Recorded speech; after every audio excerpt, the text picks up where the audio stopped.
Namaste. Healthy life by doctor Thombre या YouTube channel आपलं सर्वांचं स्वागत. आतापर्यंत आपण व्यायाम कुठला करायला हवे तो पाहिलेला आहे. स्ट्रेंथ साठी upper body, lower body, core exercise करावा लागतो. फ्लेक्झिबिलिटी साठी सूर्यनमस्कार आणि योगासनं, स्टॅमिना साठी स्विमिंग, रनिंग, वॉकिंग. निरोगी राहण्यासाठी ज्याप्रमाणे रक्ताचं सर्क्युलेशन व्यवस्थित होणं गरजेचं आहे, त्याचप्रमाणे शरीरामध्ये सिस्टीम आहे ती म्हणजे लिम्फॅटिक सिस्टीम. आपल्या शरीरामध्ये लिम्फ आहे, ते लिम्फ पण व्यवस्थित सर्क्युलेट व्हायला पाहिजे. लिम्फ जर व्यवस्थित सर्क्युलेट झालं नाही तरी सुद्धा काही आजार निर्माण होतात. लिम्फ मुख्यत्वे करून ब्लड सर्क्युलेशन साठी हृदय पंपिंग करतं आणि आपल्या संपूर्ण शरीराला रक्ताचा पुरवठा केला जातो. लिम्फ सर्क्युलेशन साठी वेगळी सिस्टीम, प्रेशर देणारी सिस्टीम कोणती नाही. त्यामुळं लिम्फचं सर्क्युलेशन हे लिम्फॅटिक ग्लँड मधून होत असतं. तर हे सर्क्युलेट होत असताना 3 गोष्टी कार्यरत होत असतात. ते म्हणजे लहान असणाऱ्या लिम्फ वाहिन्या ह्या रिदमिक त्यांचं कॉन्ट्रॅक्शन रिलॅक्शन होतं, लिम्फ सर्क्युलेट होतं. मसल आहेत, ते मसल ज्या वेळेला कॉन्ट्रॅक्ट आणि रिलॅक्स होतात त्यावेळेला पण लिम्फ सर्क्युलेट केलं जातं. थोड्या प्रमाणामध्ये लिम्फॅटिक ग्लँडला स्पर्श केला, थोड्या प्रमाणामध्ये त्यांना ऍक्टिव्हेट केलं, लाईट स्पर्शानं लिम्फ व्यवस्थित सर्क्युलेट होत राहतं. त्यासाठी काय करायला हवं हे आपण आज पाहणार आहोत. लिम्फॅटिक सिस्टीमचं कार्य म्हणजे रक्तातील ज्यादा बाहेर आले फ्लुइड आहे ते अंदाजे 3 लिटरच्या आसपास शरीरामध्ये रोज फ्लुइड बाहेर पडत असतं. त्याचा बॅलन्स ठेवलं, पुन्हा सर्क्युलेशन मध्ये घेणं, संपूर्ण शरीरामधून फ्लुइडचा बॅलन्स ठेवणं लिम्फॅटिक सिस्टीम कार्य करत असते. शरीरामध्ये सूज येत नाही, ब्लड प्रेशर व्यवस्थित राखलं जातं. Lymphatic system toxic morbid waste आहेत, ते टॉक्झिन सगळे बाहेर काढले जातात. शरीराला प्रतिकार क्षमता निर्माण केली जाते व इम्युनिटी वाढवणारे जे टॉन्सिल सारख्या ग्रंथी आहेत, प्लिहा आहे, थायमस आहे, यांना सुद्धा या लिम्फमुळे चांगला सपोर्ट केला जातो व यामध्ये पांढऱ्या पेशी हे तयार केल्या जातात आणि चांगल्या वाढवल्या जातात. त्याबरोबर या लिम्फॅटिक सिस्टीमच्या माध्यमातून शरीरामध्ये बॅक्टेरिया, व्हायरस, विकृत पेशी यांना ओळखून त्यांना नष्ट केलं जातं आणि त्या सर्क्युलेशन मधून बाहेर काढल्या जातात आणि अशा पद्धतीनं शरीराची व्याधी प्रतिकार क्षमता वाढवण्याचं कार्य हे लिम्फ करत असतं. शरीराला लागणारं न्यूट्रिशन, पोषण सगळं व्यवस्थित लिम्फच्या माध्यमातून केलं जातं.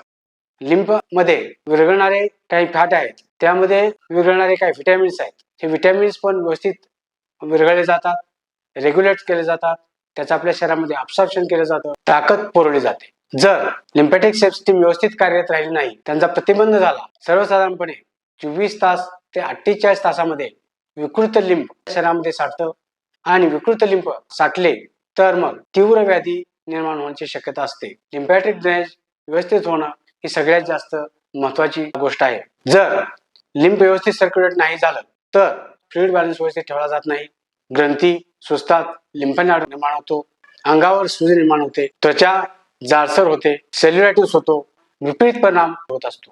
पाय जड होतात, पायामध्ये हातामध्ये वेदना निर्माण होतात, व्याधी प्रतिकार क्षमता आपली कमी केली जाते, शरीरामध्ये अशक्तपणा येतो, मन सुन्न होते, अपचन होतं, काही त्वचेचे कॅन्सर आहेत, कॅन्सर सारखे व्याधी सुद्धा निर्माण केले जातात.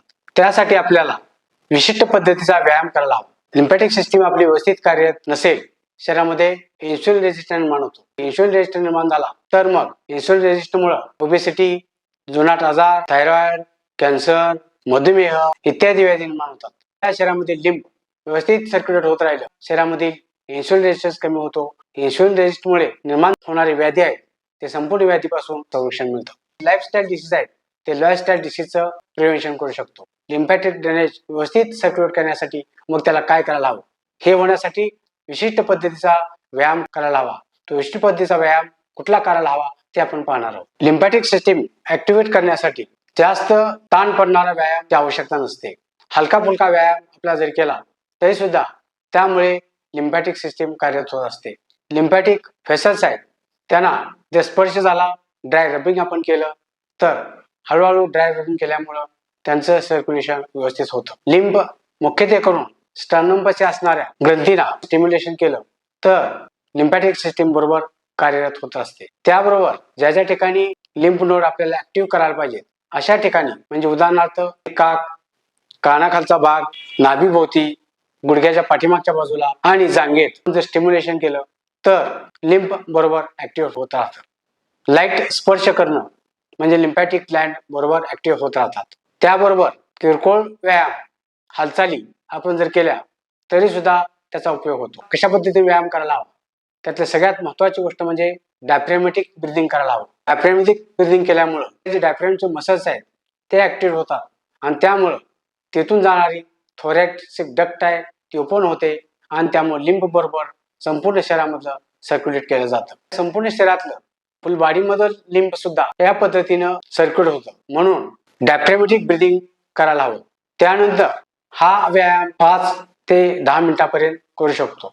पायांची हालचाल व्यवस्थित होईल असा व्यवस्थित एक्सरसाइज. त्यानंतर लेग इलेव्हेशन, मान खांदा यांच्या हालचाली, ड्राय रबिंग, ॲक्युप्रेशर टॅपिंग, काही योगा अशा पद्धतीने जर आपण केले तर लिम्फॅटिक सिस्टीम बरोबर कार्यरत होते, संपूर्ण व्याधीपासून मुक्तता होते. आपण आता पाहणार आहोत की कोणता आणि कशा पद्धतीने व्यायाम करायचा ते. लिम्फॅटिक ड्रेनेज व्यवस्थित होण्यासाठी एक्सरसाइज करणार आहे तो म्हणजे खांद्याचा एक्सरसाइज. खांद्याचा एक्सरसाइज करत असताना ताठ उभे राहा, मान ताठ, दृष्टी समोर. खांद्याची हालचाल करत असताना खांदा वर घ्या, श्वास घ्या, श्वास सोडा. 2 3 4 5 6 7 8 9 10 अशा पद्धतीने खांद्याची हालचाल करा. अशी 5 ते 10 आवर्तन करा. यानंतर लिम्फॅटिक ड्रेनेजसाठी ड्राय रबिंग करणार आहोत. ड्राय रबिंग करत असताना लिम्फॅटिक सिस्टीम म्हणजे हातापासून सुरुवात करायची. हाताला ड्राय रबिंग करायचं आहे. ते ड्राय रबिंग सावकाश खालपासून वर लिम्फॅटिक ग्लँड पर्यंत जायचं, बाहेरच्या बाजूला, त्यानंतर पुन्हा आतल्या बाजूला, त्यानंतर उजवा हात, आतली बाजू, त्यानंतर पाय,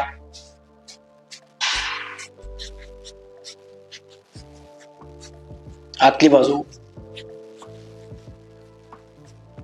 डावा पाय, बाहेरची बाजू, आतली बाजू. पोटासाठी गोल गोल गोल हात फिरवणं, डावीकडून उजवीकडे, उजवीकडून डावीकडे. त्यानंतर डोक्याला रब करणं, सावकाश सावकाश सावकाश.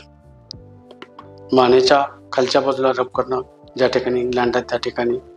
त्यानंतर आपल्या खांद्याच्या ठिकाणी रब करणं,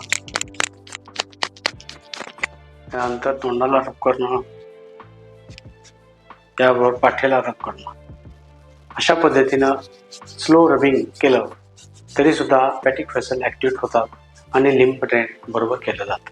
ॲक्युप्रेशर टॅपिंग एक्सरसाइज बघणार आहोत. ॲक्युप्रेशर टॅपिंग करत असताना कॉलर बोनच्या ठिकाणी टॅपिंग करायला हवं. 1 2 3 4 5 6 7 8 9 10 काखेमध्ये टॅपिंग करायचं आहे. तुझ्या काखेमध्ये टॅपिंग करायचं आहे. त्याचबरोबर कानाखाली असणाऱ्या लिम्फ ग्लँड्स आहेत त्या जास्त ॲक्टिवेट व्हायला पाहिजेत. तेवढ्यासाठी कानाचा खालचा भाग आहे त्या ठिकाणी व्यवस्थित टॅपिंग करणं गरजेचं आहे. गुडघ्याच्या पाठीमागच्या बाजूला टॅपिंग करणं गरजेचं आहे की जेणेकरून लिम्फॅटिक ग्लँड व्यवस्थित कार्यरत होतील.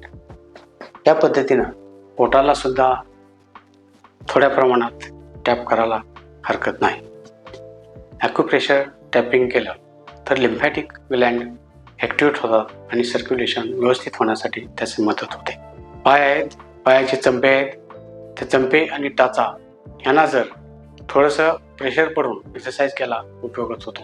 तो कसा करायचा आहे तो आपण पाहणार आहोत. 1 2 3 4 5 6 7 8 9 10 अशा पद्धतीनं 5 ते 7 आवर्तनं करायला हरकत नाही. ज्याप्रमाणे दोरी उड्या मारतो त्याप्रमाणे आपल्या पायांना प्रेशर देऊन जर उड्या मारल्या तरी सुद्धा त्याचा चांगला फायदा होतो.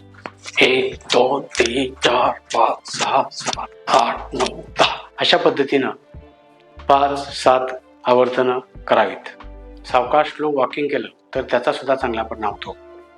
1 2 3 4 5 7, 8, 9, 10 अशा पद्धतीनं स्लो मोशन वॉकिंग केलं तरी सुद्धा लिम्फॅटिक ड्रेनेज चांगलं होण्यासाठी त्याची मदत होते.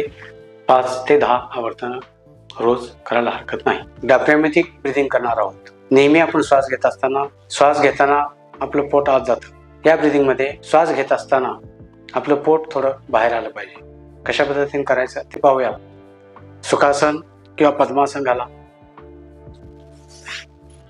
पाठीचा मणका ताठ, दृष्टी समोर, हाताची ध्यान मुद्रा किंवा डावा हात पोटावर ठेवा.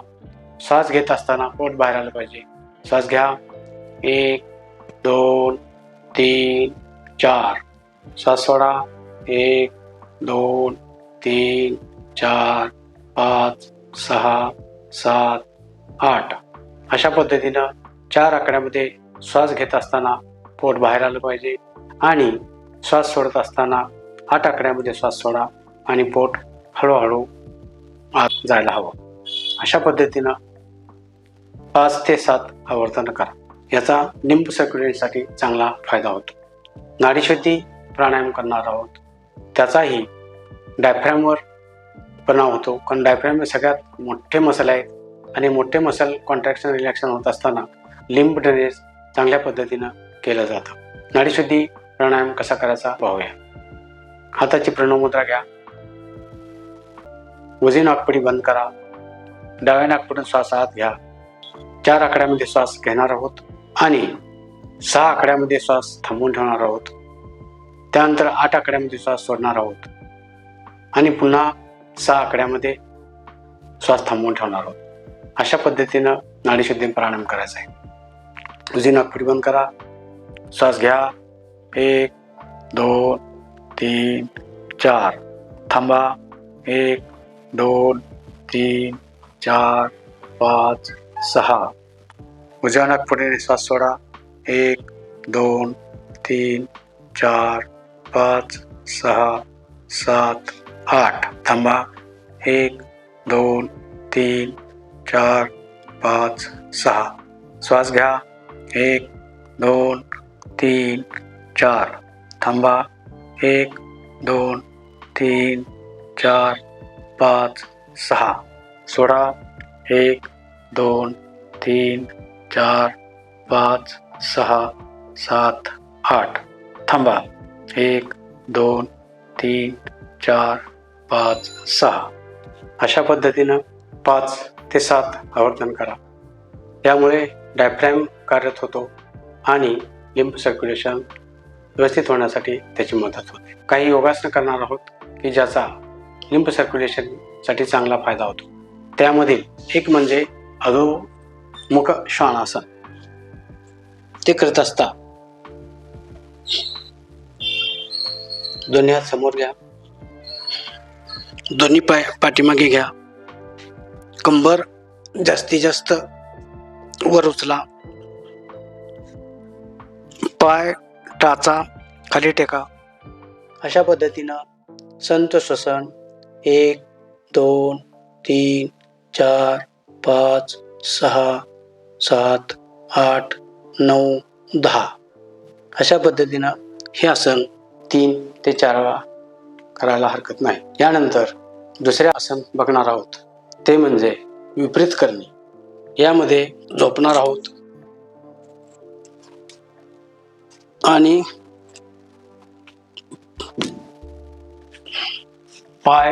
दोन्ही पाय हळूहळू वर उचलणार आहोत आणि जास्तीत जास्त भिंतीला चिटकून राहणार आहोत. संत श्वसन घ्या. श्वास नाकाने घ्या आणि श्वास तोंडाने सोडा. हे ॲक्शन सर्वसाधारणपणे 2 ते 3 मिनिटापर्यंत करायला हरकत नाही. पायाकडे संपूर्ण लिंब आहे ते जांघेमध्ये असणाऱ्या लिम्फ ग्लँडकडे ओढून घेतलं जातं आणि सर्क्युलेशन इम्प्रूव्ह होतं. सावकाश पाय खाली घ्या आणि आसन सोडा. दुसरे एक उपयुक्त आसन बघणार आहोत ते म्हणजे अर्धमचिंद्रासन. त्यामध्ये उजवा पायाची घडी घाला. डावा पायाची टाच उजव्या पायाच्या गुडघ्याजवळ टेका.